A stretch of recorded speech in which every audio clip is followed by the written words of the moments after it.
Welcome everybody back to Boost Motion, guys. And today I want to talk a little bit about something a little different. New York City's congestion pricing is returning back in January 2025. So, guys, let's go. Let's jump into the video. First thing, shout out to my whole Boost Motion family. Don't click off. I want to talk about this because this is going to be the first time we have congestion tolling or pricing in pretty much the U.S. period ever. And you guys need to pay attention because I know you guys live in these other states. And if this is really put through in New York State, don't think that it may not try to creep up into your state, even if it may be a red state. So, guys, let's go. Let's jump into the video. First thing, shout out to my whole Boost Motion family. Thank you guys for always supporting me over the years, man. Thank you guys so much. So, Democrat Governor Hochul, massive NYC congestion pricing toll reboot. So, earlier in January of this year, she had put a halt indefinitely of congestion pricing. For guys who want to know, pretty much if some of you guys don't live in New York City, I get it. But just imagine wherever you live in your county, your state, your city, right? You have your regular tolling, right? Now, in this case, because a lot of traffic, let's say in Houston or some parts of Atlanta, wherever you have the most amount of traffic in your area, just imagine they're just going to toll you to go into the high traffic zones. No matter wherever you are. Just because it's high traffic, they're just going to charge you tolling because you're going through a high traffic zone during the hours of the day or weeks or whatever. Period. Now, this isn't a tolling when you cross a bridge or a river or whatever, or a tunnel. This is just because you're going somewhere where it's busy. Now, they implemented this across overseas in other countries, but those aren't Democrat-run or democracies. So we're trying to imply this here because MTA, right? MTA is our Metro Transportation Authority, whatever they are, right? They're the ones who control the trains and the buses and everything for public transportation that we pay for. Now, they're always at a deficit. They always spend a lot of money. And at the end of the day, they always say that they need more money for more projects because the infrastructure is so backed, right? Even though some of their officials get astronomical amount of money, they get paid, but whatever, I digress, right? And it also, anyways. So they have the approval, right, through, I'll even go through the chat GTP, how MTA even has the approval. They had finally agreed to put congestion pricing back into play last month in November. This is after election. Wink, wink, wink. It was only indefinitely halted because of the election. They just wanted to see who was going to win. Well, guess what? They're rebooting it, and it's going to go back into effect in January. And I wonder why. Because it's a different president. So, for me to continue, Huckle, I don't really like her because I never voted for her. Huckle previously said that she would slightly lower the price point than the original $15, around $9. Citing inflation, and MTA chairman, whatever his name, suggested last week that he was open to seeing whether a lower toll could achieve the same revenue goals, right? On Monday, MTA agreed to phase in congestion pricing plan that will ultimately result in Manhattan drivers getting hit with higher price toll by 2031. Now, this is a problem that I don't like about what they're saying here, right? Because they're pieces of crap for saying this, right? They're saying they should go with a lower toll, right? If they were smart, like any other state, right, you already know you have a certain amount of vehicles going through Manhattan, right? And they say Manhattan drivers. No, Manhattan has New Jersey, Connecticut, PA, Long Island, and the 5 boroughs going through it every day. It is a central hub. Period. If you want to get from Long Island to certain parts of Jersey, you have to go through Manhattan, unless you want to go the long way around. So it's essential for sometimes that they have to go through Manhattan, right? So they're using this as a play of like, well, if you're going to travel during this time and you have to go left or either go in the city or out of the city, we're going to toll you because you want to go through a high congested area, right? So it's not only Manhattan tollers. And two, if they were smart enough, right, it would have never raised this much hell as it is because they want it to be $15, right? A $15 one-time charge, right? $15, which the Verrazano got split into half. I think is $9, $10 each way now, but that was almost $15, $20 at one time, just one way. Oh, not one way. It was like $15. Anyways, it's the most expensive bridge. But now they're going to charge almost matching that of the Verrazano bridge because people have to get in and get out. Cool. Right? I don't think it's cool, but that's cool. If they would have just started something with $2, $3, something so small, people wouldn't be as pissed because they'd be like, "Oh my God, it's only $1.50." even if they wanted to make an MTA prices, what I think is $2.90, right? Because they need the money for the MTA, right? If they would have said, oh, $2.90, people would have been mad, but not as mad, right? They wouldn't have been as mad. And this is how you get things into position to play. And then once you get it into play, then you start increasing the prices because that's what they do with anything. But no, they went right for it. Let's just go and get $15. Let's start charging people astronomical amount of money because we need the most amount of money immediately so we can get these projects up and running. But no, this is what happens.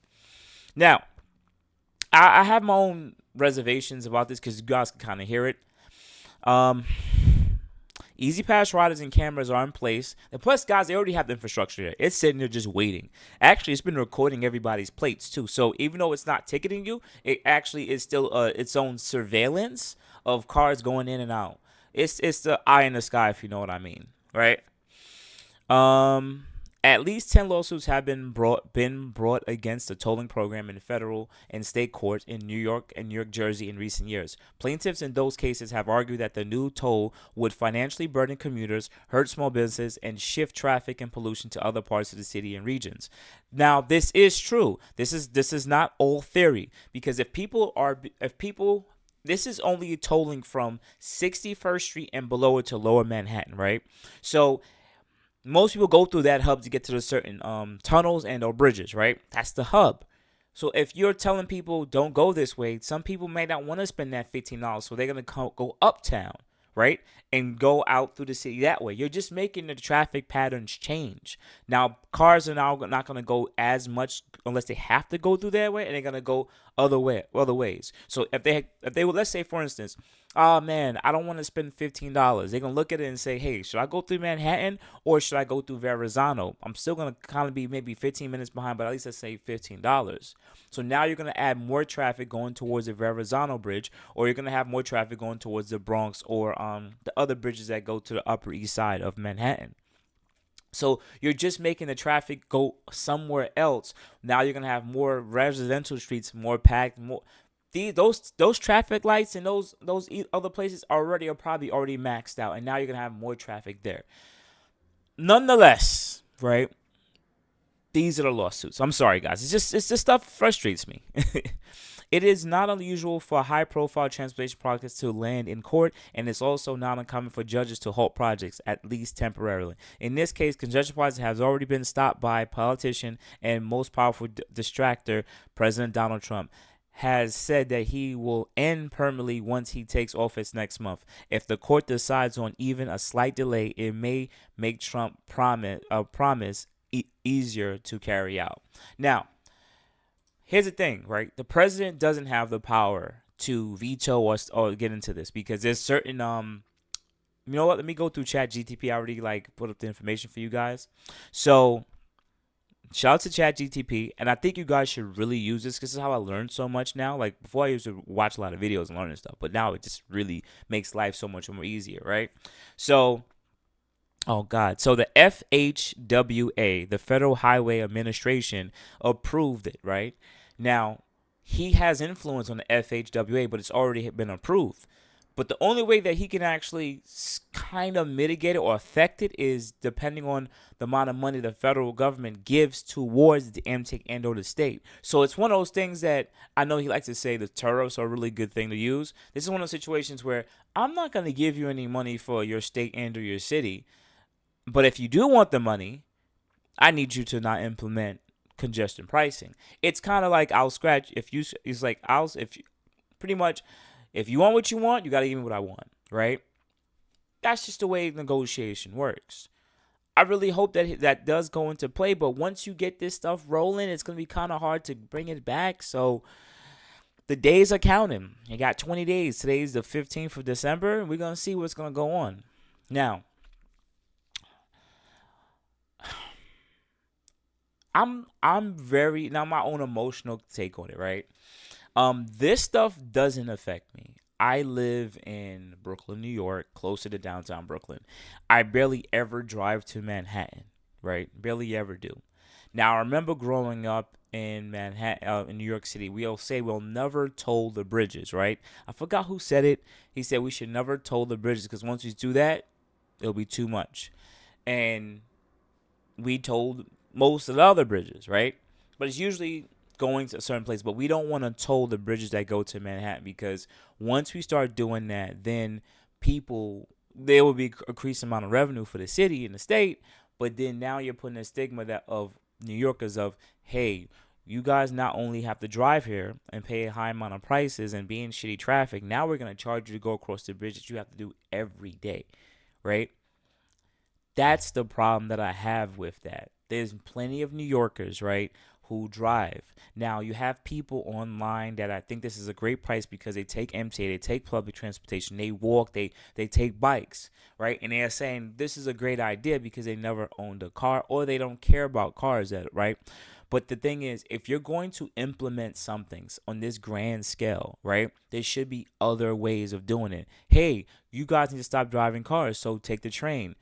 Well, the train is first thing, the train sucks, right? Two, the train might not be located where I live. The train doesn't go to all different parts of Brooklyn and Queens. There's plenty of parts that still don't have access to a train. You're gonna have to hop on a bus for at least 30 minutes just to get to a train station, right? There's no train that comes from, let's say, Bay Ridge, that goes across Bay Ridge, across Brooklyn, all the way into Flatbush, East New York, and into Queens. We don't have no train that does that. There should be. Everything spiders from the city to outside the city. That's it. And it's not really that helpful. Now, other cities actually have that. I think it was Boston actually has something very similar where they actually connect the outer part of the city together, which is a lot better transit system. But even then, I think it's Boston. We don't have the infrastructure to do so. But then you'll sit there and say, well, then this will give you guys to give them the money to go and do so. No, they're not going to take the money and do so. Then there's projects, but they're not going to do so. They're not. Because do you understand how much red tape there is now in the government to try to make these type of changes anymore? There's so much what they would say. I would just say there's so much roadblocks on trying to get anything done anymore. This is not 100 years ago when you could just kind of, hate to say, pressure people and say, hey, we're gonna build this highway on your land. We would like to buy it for you for $2,000. Like this now, if you try to build anything, you got to go through so much different groups on probably the EPA, the whoever, the air rights, what sewer system, water lines is under this, what gas lines maybe under this, and how would that affect that area, noise and sound. It just keeps going, and nothing will ever get done. So for them to build a train that comes from, like, let's say Bay Ridge to some parts of Queens, it's just not gonna happen because where are you gonna build it? You see what I'm saying? Whatever was laid, it was already laid already. Then we built houses and towns and cities and shopping centers on top of that. There's no digging that back up and then going back into it. Unless you hire Elon Musk and then he gets it done for you, if you know what I mean. But nonetheless, that's my own personal opinion on it. Um, I'm not going to get affected by this financially, but this is going to astronomically affect our own goods in New York City because everything gets trucked in and or shipped in, and if they have to pay this amount of money on top of them doing the deliveries, they're just going to move the cost down to the consumer. That is it. Just like when they say they get mad at tariffs, this is a tariff on people of New York City, right? And we're going to have to pay more money on goods and services because of it. Your Uber is going to cost more expensive. Your food's going to cost more expensive. Your avocado toast and your frappes, whatever you want to call it, it's going to cost more expensive because these things, it's going to cost them more money. This is the cost of doing business, all right? So, oh man, I love this city. I'm happy I'm born and raised in this city, but I've always believed that we have to give something a try, or whatever we thought works before, we have to find another way. And as I continue to grow and get older and look at the modern day, the only way things get really done is to extract more money from the public so that we can actually pay for more of the things that we really want for our public transportation or for our communities, right? But the thing is, people don't mind paying for their streets to be better. I don't mind paying higher taxes for that, but my streets are not better. I don't mind paying a higher amount of money for health coverage if we all get health coverage.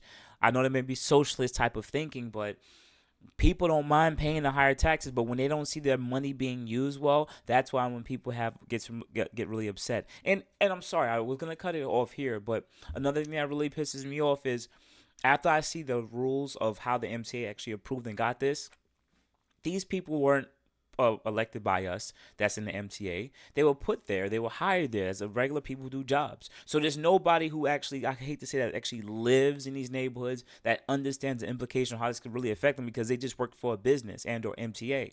And there's no roadblocks. There's no like, other than certain organizations or places that will give certain approvals for them to actually go forward with it. These are just different companies that just oversee it. And they all just saying, yes, go ahead, go ahead, go ahead. There's no people, like there should be people, like people who live here. It's like it should go through the borough president. It should go and or through your own politician. Screw Huckle. She lives upstate. She doesn't even care about us. She didn't even want the migrants to be sent upstate. She said keep them in the city.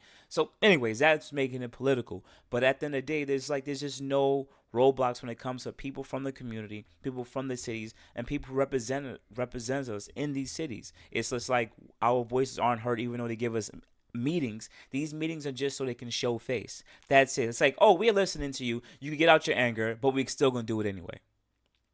And outside of that, guys, you have a good morning, good afternoon, good night. I really appreciate you guys for your support. You guys are gonna have a good day. Take care.